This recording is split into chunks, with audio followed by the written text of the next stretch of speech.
internet will work, and then Sure. have Erica Sure. start. So this is the work session of the HPC on September 16th at about 6:02. And let's do an introduction so we all know each other, which we already do, but we'll do it formally for the audience. I'm Joy Porter. Ann? I'm Ann Nichols. Tamala? Pamela Wright. And I'm Michelle Anthony. I'm the staff to the HPC and the senior planner. Okay, so I guess what we need to do is let Erica start the presentation about what we're going to be doing in the next few months with our survey and the grant that we were able to obtain. Great, okay. Just wanted to make sure I wasn't on mute first. So Jake had a PowerPoint to kind of, not to make it a formal presentation to you all. We definitely wanted to make it more of a discussion and feedback sort of format. But so I don't, I have just a copy of that PowerPoint that I don't think I have the ability to put on, or if I do, I don't know how to do it. So apologies for that. But my name is Erica Warzell. I am an independent preservation consultant with Clear Story Preservation is the name of my firm. I've been subcontracted with Jake Lloyd with Felsberg, Holt, and Ullevig, who is the main contractor to do the survey plan work. My background, I have previously, before starting my own firm last year, I was with History Colorado for about 11 years, working with the State Historical Fund, and then the National and State Register programs and the Certified Local Government programs to kind of make up that total of just over a decade of work. So I'm very familiar with Colorado, Manitou Springs, and historic resources throughout the state, and very excited to be working on this project. So I was hoping Jake would kind of jump in here because And you can imagine how he's feeling right now. He's probably like just killing himself. Yes. So sorry, I'm just checking my emails too, just to make sure that he hasn't reached out. I haven't heard from him. Michelle, would you like me to just kind of go through what we were planning to talk about, which was just overall, what is a survey plan? Why is it a good idea? Sure. Okay. So the main purpose of the meeting was to meet you all to go over that survey plan project, to define, what are the fundamental objectives of this project, creating a survey plan, but also to solicit input from you all as to what you think are priorities that we should be taking into consideration as we prepare this plan. And then just kind of going over what is a survey plan, what are the nuts and bolts of it. So, and then going over the timeline for the project. So the project area is for the Manitou Springs Historic District, which includes that National Register District, but also the sub-districts within that. So not the entire city, but a good portion of it. And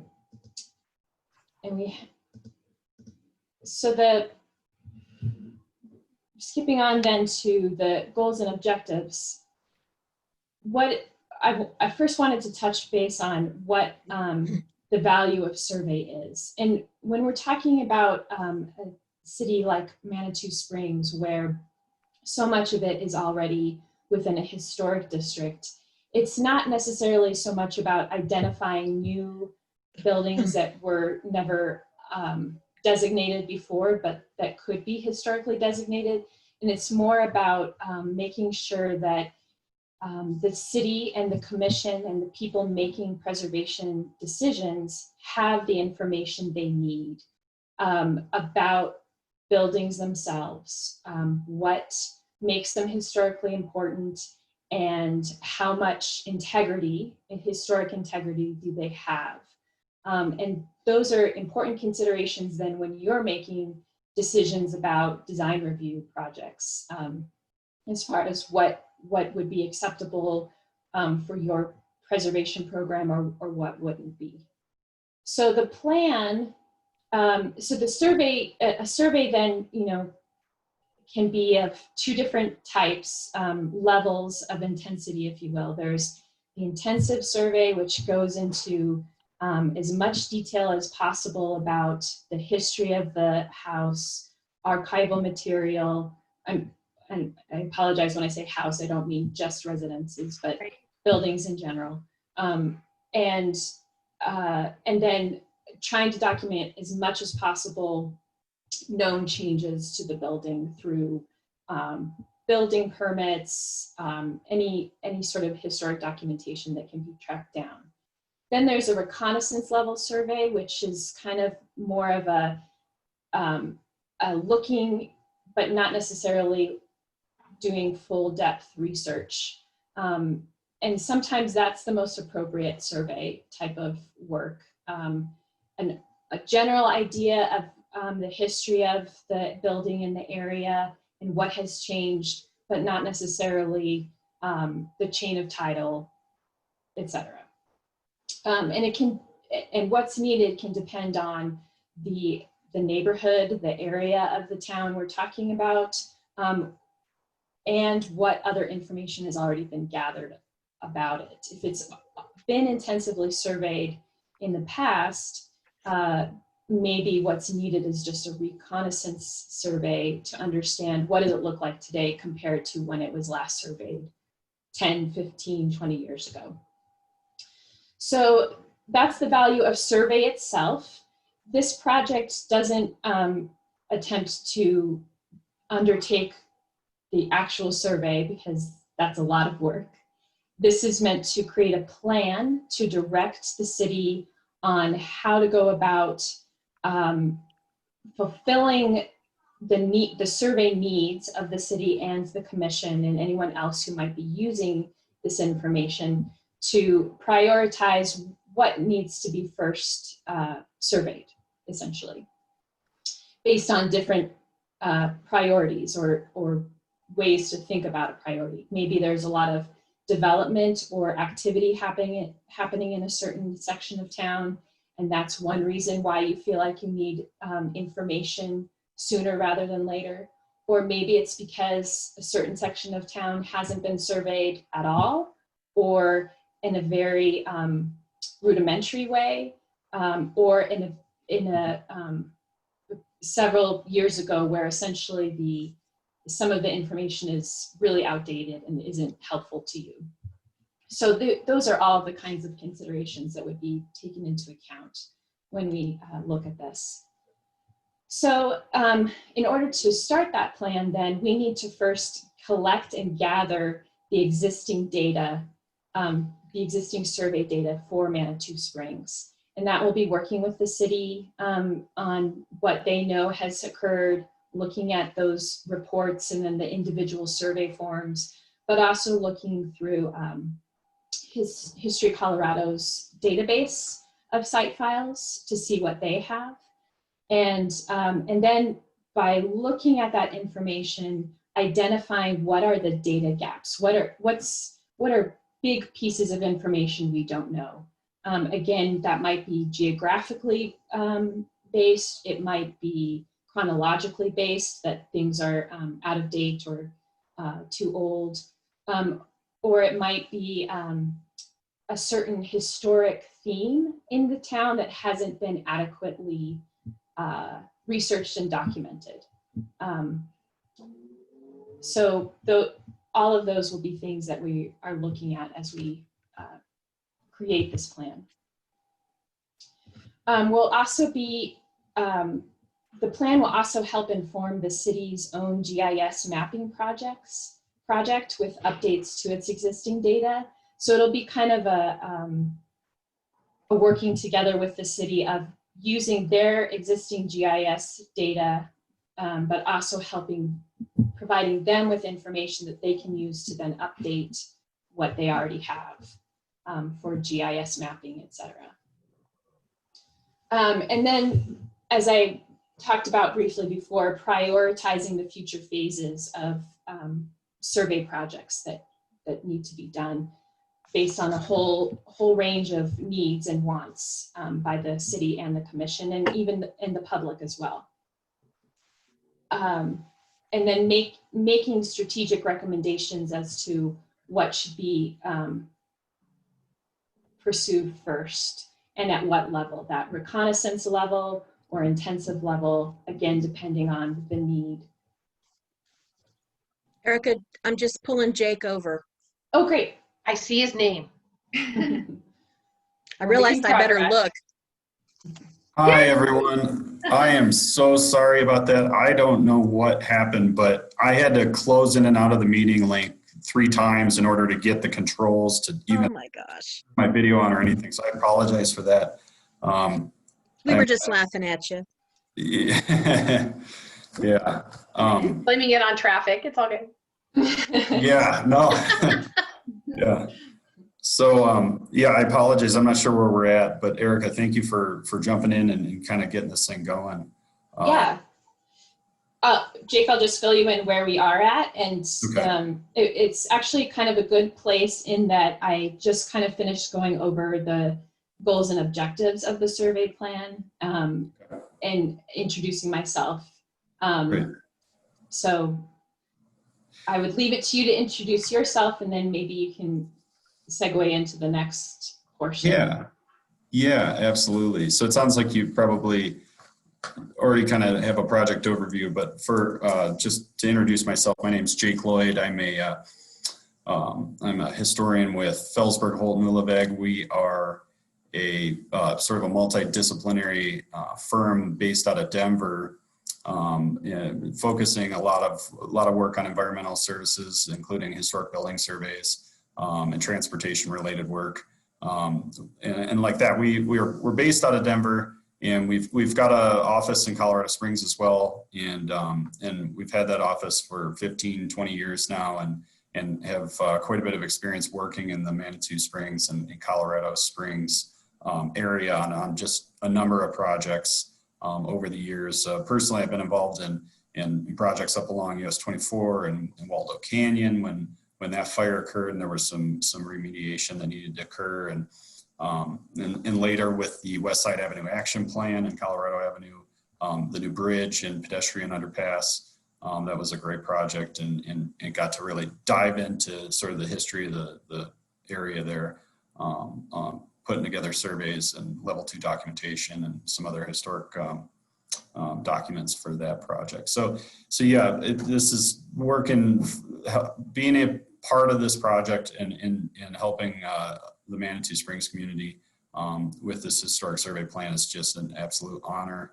I know Eric and I are both really excited about this, and yeah, we really look forward to getting this whole thing kicked off and meeting every one of you and moving forward with the plan. So. Cool. So Jake, we've got 3 HPC members here tonight. Since it's not a meeting that they have to take action at, it's not technically a quorum, but we had some people that had planned vacations and stuff, but we figured, that's fine. Work session is less formal. So you guys want to introduce yourselves to Jake just to bring him up to speed? Okay. I'm Joy Porter. Hi. Thanks, And Joe. Joy's the chair. Joyce, the chair. I'm Yeah. Great. Let's see, I'm Ann Nichols. And I'm Hi. Tamala Wright. Hey, Yeah. Tamala. All Hi. right. Excellent. The companion thing. A lot of fun there. Okay. That's great. No, that's wonderful. Thanks so much for having us tonight, and Yes, please. Thank you. meet with us to kind of get this thing going. Yeah, this is going to be a lot of fun, and there's just a lot to kind of dive in. I'm sure Eric has already covered, just some of the past stuff that's occurred over the years. Your community's just got a wealth of historic information, documentation that's occurred since the HPC has been formed, and And since the district's been sort of defined, and yeah, it's going to be really neat to see how things have changed over time, and where we can really focus our energy on future surveys and bring into light some of those hidden gems that just haven't quite been exposed yet to the community. So this is going to be great. We think so too. So are you, Erica, are you kind of still working on covering the goals and objectives of what we're doing here? I actually just finished, so. Oh, okay. Wonderful, wonderful. Okay, well, let me see if I can share my screen, if that's okay with you all. Let's see if this works. That's advanced Zoom. I don't know how to do that. Yeah, I'm not sure I do either. I know that there's a whole new way to do world. it. There it is. All right. There Can you go. Can you see this? Hey, cool. Yep. Yay. Cool. So yeah, we Look we at us. yeah, we kind of pulled together. We tried to create more of a visual agenda. I know the agenda was sent out to folks prior to this meeting, but we wanted to just kind of do something a little more visual, since this is all via the internet. So I think Erica's probably covered a lot of sort of the purpose, the overall, what we're really trying to get out of this meeting, which is to understand what your objectives are as a community, understanding sort of the priorities and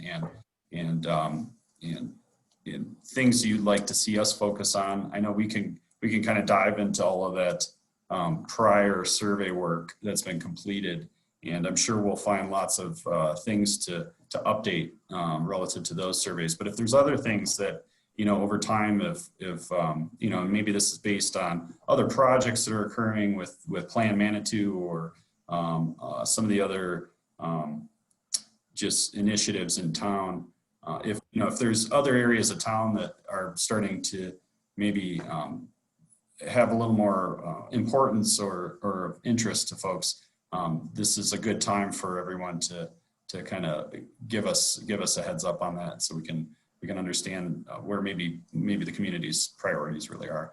And then, like that discussed data collection, a lot of those prior documents and surveys and studies are all, for the most part, available online.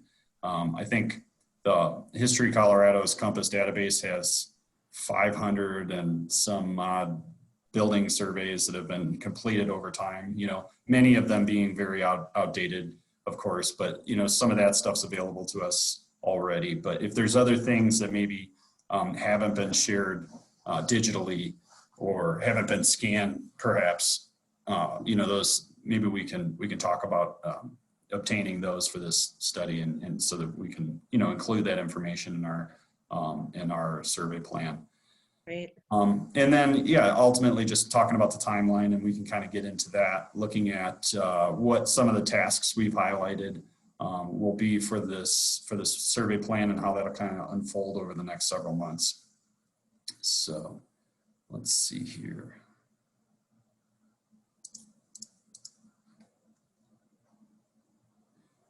Yeah, here's kind of, we tried to highlight some of those sub-districts in the overall historic district boundary, just to kind of get everybody reacquainted with where really those boundaries occur. And like that, over time, there were in the early 80s, the 3 National Register districts were designated: the cemetery, the log cabin area, and then the commercial core.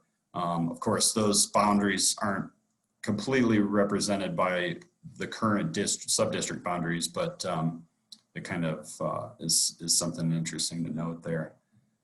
So, in the current, maybe Erica, you've talked about this too, the current mapping project that Dylan's working on for the there. I think this is, as we kind of move forward into conducting a little bit of field work and pulling this information together, new site photos, updated information along those lines, we can talk about how, we can relay that information to Dylan to possibly update some of his database there while he works on that. Jake, do you want me to give a little overview of what our intent is in regard to the mapping? That'd be And great. what Yeah. the work that, so Dylan and I had talked about doing, and we may have to do it some in phases, but what we really would like to get to is an interactive mapping database where you could click on a property and get some basic information, what historic district are you in, and whether you're maybe non-contributing or non-contributing. And then we could also attach things like historic photo or, information. We could grow it, so to speak. So it really could be a really great resource, not only for the commission and staff, but also property owners, prospective purchasers, that kind of thing. So that's the goal. I'm hoping that we'll get at least to, if not fully interactive, at least to a some sort of version where you have some map and you have mapping and some information, and then we'll just keep working at that. But I know Dylan would really like to get us into an interactive position so that then we could just add to, as more information becomes available, and we could add to it. So. And just have this sort of constantly updated sort of database that's easily accessible. That's the other really nice thing of having these digital tools like the interactive web map, is just having, making it accessible to the public. It's not just a hardbound report that sits on a shelf. It's something that Right. people can kind of really interact with and kind of study at their own pace and from the comfort of their own home, which makes more sense now than ever with everybody being remote. So But it. that'll be really great when we we'll be working with Dylan to kind of talk about that stuff. And so like that, Eric has covered sort of the goals and objectives. And then just to kind of touch base again on what sort of elements will be, what this historic survey plan will look like from an overall, outline standpoint. Ultimately, we'll have an introduction that really identifies the purpose of the survey report. So it's very clear right away what the intent of the survey report is and what its purpose is relative to some of these prior studies. And then talk about survey methodology, things that we've done to kind of conduct the survey work, and possible other things that could be done to obtain more information. And then let's see, and then we'll have, a section of results that really looks at that existing survey data and understands, where this reconnaissance survey work can occur, maybe where the priority areas are really located, and, we'll have some associated maps and things that really speak to that information. And then there's a whole range of historic context information and data that's been compiled over time, starting from the early 80s when some of the, the National Register districts were designated and created, and through the architectural building survey of Agate Hill and some of these other studies that have occurred over the years. So we'll take some of that historic context information and bring it together and see where sort of the missing pieces are, and we'll update that accordingly.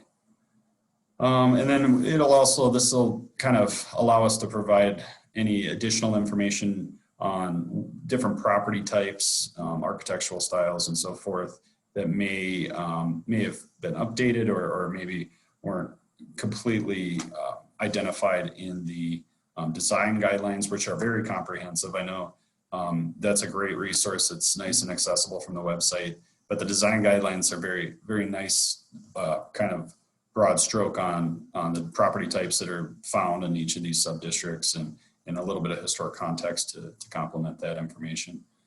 And then also we could talk about sort of goals and objectives. And then we'll provide recommendations on, what types of surveys are we talking about? Reconnaissance surveys or intensive level surveys? And I understand Erica's probably covered a lot of this stuff, but the survey report will ultimately kind of help us just make it very clear what's the most cost-effective and time-efficient way to get to those to get to more of that full property documentation level. And then we can discuss some potential funding options available through the state and through the CLG program. So that's kind of the overall bones of the historic survey plan. And let's see. Yeah, I guess I'll stop here for a sec. Are there any questions so far that, or any comments on things that might stand out, are there priority areas that, yeah, Michelle? As I've been sitting here looking at this, there's a couple of things. One is that we have an area in the log cabin district that is going to be coming forward. As a matter of fact, I wish we had the funding at this point to go ahead and survey this area, because they're going to be coming forward for some redevelopment, and are probably going to be making a request to reduce the district boundaries, I know which which one you're talking about. which I think can be okay, depending on, what actually gets asked and everything. But I do wish we had more information on that property, and that may be something that I'll talk to you more about, Jake, that I think we do have some money in the budget where it might make sense maybe to look at trying to do something there, kind of get ahead of it. Sure, absolutely. But so that's one thing. The other thing, and maybe this is something Erica, with her experience with the History Colorado, we have a number of properties, kind of city icons, I guess you could say, one of which is actually the background for some of your slides here, that are not on the National Register that we feel pretty strongly should be. And I know that I had a number of years ago made a request to the State Historic Fund to do some additional National Register documentation and nominations. And I was basically told, since it's in a National Register district, it didn't need to be individually nominated. Okay. But it's different. I mean, an actual National Register designation is different than just being in a district, even if you're listed as contributing. And so, our library is a Carnegie Library. We felt like that should be listed. Our town clock. Those are the two that really kind of jump to mind. There may be a few others, but those are the most important. And so there's that. And then also the area that we call the villas in our sub-district, that has the Briarhurst, Red Crags, Rockledge, Onaledge. Those are actually not in a National Register district. Briarhurst is individually listed, but those other properties are not nationally register recognized. And that, I think, is also, I'd have no idea why that was not included in our National Register nomination back when it was originally done. I've talked to the property owners. They have no problem with, at least, at this point, with being recognized. So those are some things I'd like you guys to consider as you're looking, at the survey plan, and kind of telling us, here's where your priorities should be. And oh, by the way, these properties are kind of ultra important, and, here's what we recommend, or, that type of thing. On the other hand, too, if you also see areas that have, completely lost integrity, we did go through a number of years ago and changed our local district boundaries. We reduced the size of the district because it had a tremendous amount of unbuilt land that you get away from any kind of context, because there was just nothing surrounding it. So we reduced the district boundaries down. But if there are areas where we've, either because of unpermitted changes or whatever, that have lost their integrity, or where the boundary doesn't seem to make sense because it's following the middle of a road or something like that, it's just something that having some other eyes and opinions on would not hurt our feelings. No, that's fantastic. That's what we're looking for. Absolutely. Okay, good. Oh, and the only other thing is, because I'm sorry, I'm just going to keep going. No, we yeah, appreciate go it. ahead. Yeah, The really. cemetery has no preservation plan, no preservation standards. It's not been documented as far as its historic district, other than when the National Register nomination was done. And I really think it needs to be, have some work done on, to make sure that it stays the kind of resource that I think we want it to stay. I noticed that Rachel Buller's raised her hand. Is this, Joy, is this a time where we want public comment? Do we want to do public comment all through? Do you want to take it at the end? How do you want to do that? Jake? If she has a question now, it seems like she may have a question about the mapping. It might make sense to ask a question if it's about what we're talking about right now, or wait until towards the end of it when we know that there'll be general questions, but there might be something that Rachel could add with the mapping or something, since we're discussing mapping. How do you feel about that, the commission? How, Ann and Tamala? That's fine. Fine. Okay, fine. And then Michelle, just one quick question. I'm not sure where Hiawatha, has it ever been surveyed? I'm just wondering about that. Not officially surveyed. There's been a lot of historic documentation, but not survey work, Okay, I just wanted because to. it's technically outside of the district. Okay. But let me try to, Collective gasp. yeah. Yeah. Thank you, Tamala. Let's see. I'm getting to you, Rachel. I'm just trying. This is my first time doing a hosting on this format. So let's see. I'm just going to bring you over as an attendee so that you can talk. So I will do that.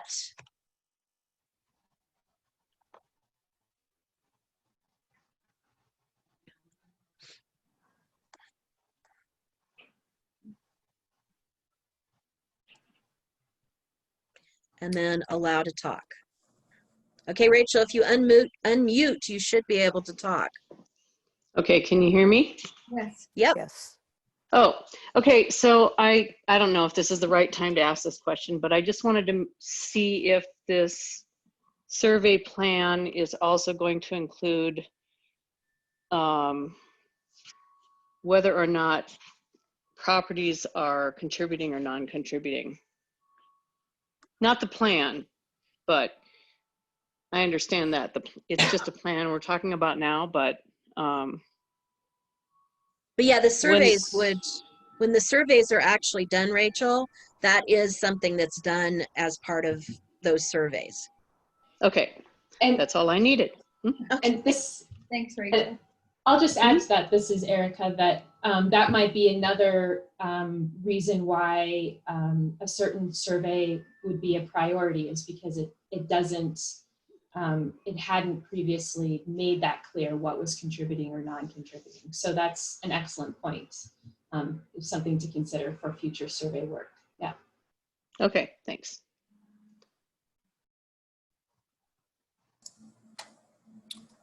Okay, moving on. Should we talk project timeline and? Mm-hmm. That'd be good. So we can do this. Oops, sorry. Okay, so here is, oh my goodness, sorry. Overall project timeline. So you can see, we're in September here now, trying to just initiate the project, get get the HPC and the public up to speed on what they can anticipate from the project and what sort of our objectives will be over the next few months through the end of the year.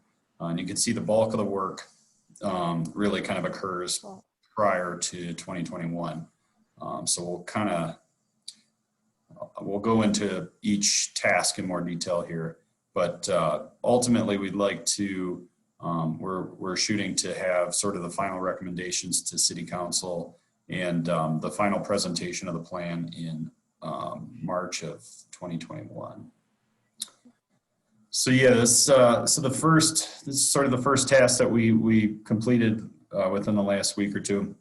It's just this idea of kind of pulling the goals and objectives together and notifying the public of the project through the various social media outlets and the Pikes Peak Bulletin and so forth. And we're past that at this point.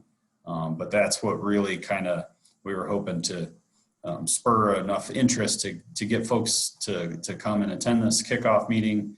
And there'll be other opportunities for public outreach in the coming months. But this is a great time to just sort of ask questions and just kind of get an understanding of what to expect out of this project. And we've covered a lot of these things already as far as defining what the objectives are and so forth. But yeah, so this is where we're at now. This task 2, the kickoff meeting, the work session. And what we will be doing now after this meeting is really kind of digging into those prior survey studies, things we were talking about, trying to understand, not just where prior survey work occurred, but when it occurred, and then kind of getting an understanding of how things have changed since that time.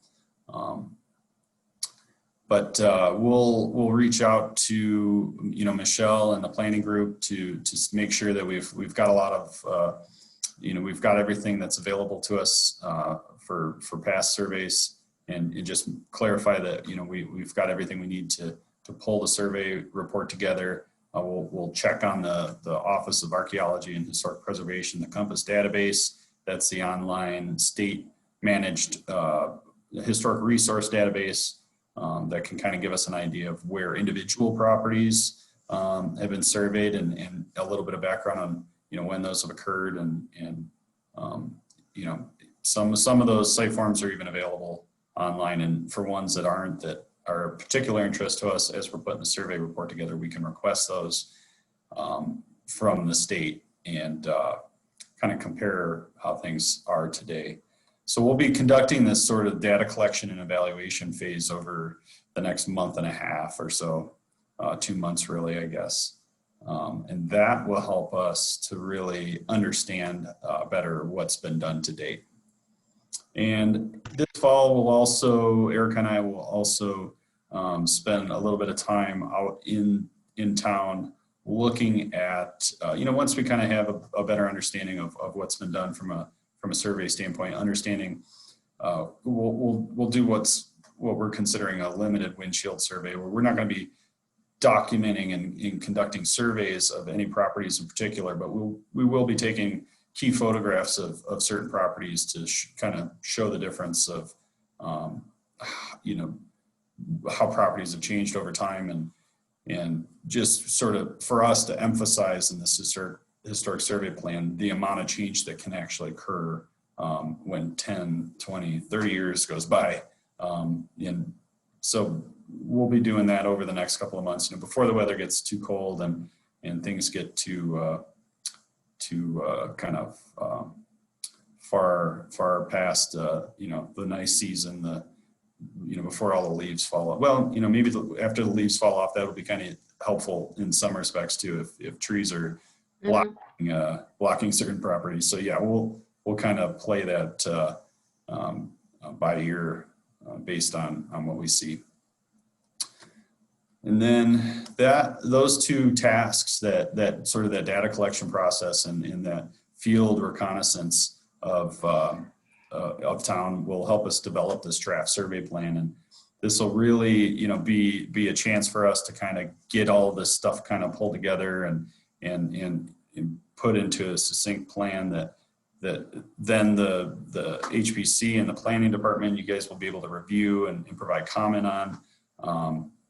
This will really just kind of help us identify and prioritize those future recommendations, but it'll also give everybody a chance to sort of comment and provide feedback before we get too far. And so we're shooting for that draft survey plan. In December, I think will be good. Hopefully before the holidays. That'd be ideal.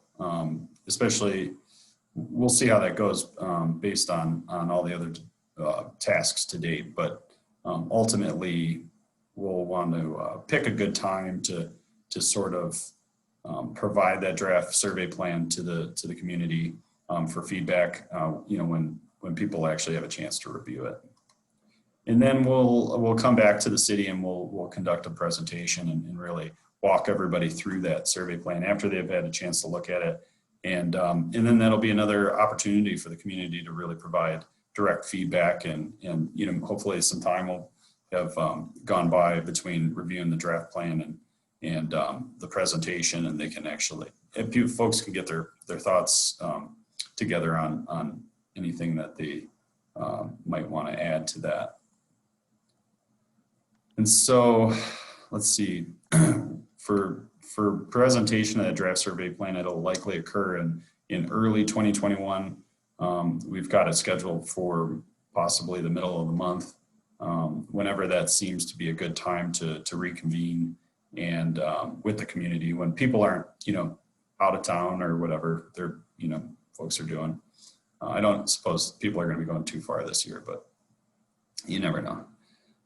And then after that, we will take that feedback that we received from the community and from your group and work on the final survey plan. We'll make changes as needed and collect more information that's for particular areas that are of interest and of high priority, and we'll prepare that final survey plan in January and February. And then finally, we'll work to provide sort of another public opportunity to review that final survey plan and those final recommendations to both the community. We'll conduct a sort of an online meeting like this for folks to review that plan, and then we'll also hold a work session with City Council. So that is kind of it. Does anybody have any questions regarding sort of that overall schedule at this point? Sure, Sounds good.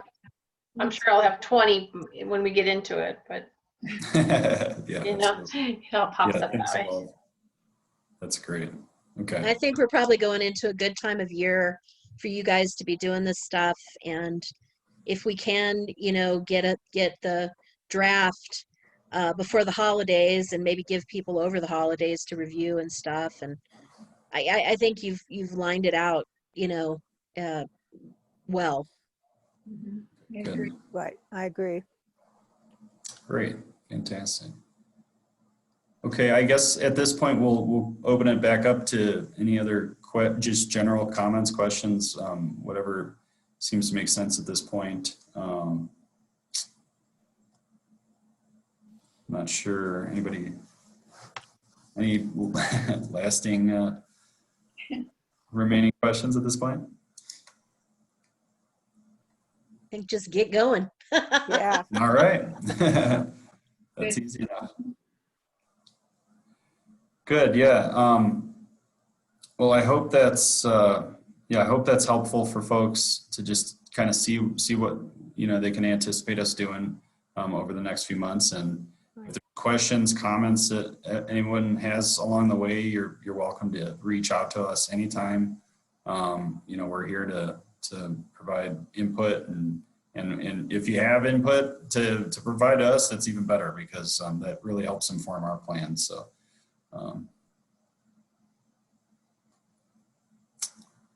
Yeah, and we've got, I want to thank Mr. I think it's Sellis, Edwin Sellis, and Rachel for attending and, you know, taking some time to learn about what we're trying to do here. If you all decide you have questions or comments outside of the meeting, I'm available. And if you don't know how to get a hold of Jake, I can definitely give you his contact information. And also, it's a good time to advertise that we are looking for Historic Preservation Commission members. So if you might have an interest, or if you know somebody that might have an interest, don't be shy. Yeah. Good plan, Michelle. I'm gonna promote that every chance I get. Yeah, I noticed absolutely. that. Yeah. And I will let you know that Rhonda with the Pikes Peak Bulletin has said she's very interested in this project. And so at some point, we'll see when Jake and them feel like it's a good point. She wants to do an article on it. So I don't know whether it's now or whether when we're, you know, a little bit farther in. And but I'll talk to Jake about it and we'll get Rhonda involved and get a little coverage there. That's a great idea. Yeah, Erica and I will also kind of discuss that. And yeah, I think that's just fantastic. Yeah, anything to kind of get the word out and get folks excited and interested in these projects is great. So feel free, please, anybody, you can contact us anytime. We appreciate it. And we appreciate you having us tonight and taking the time to get to know us and to talk about all this stuff. So thank you so much. Thanks. Yes, Thank you. thank you. Very helpful. Yeah. All right, everybody. I think we're at the end of the meeting. Okay. Unless anybody else has more to talk about. Nope. Okay. That was good.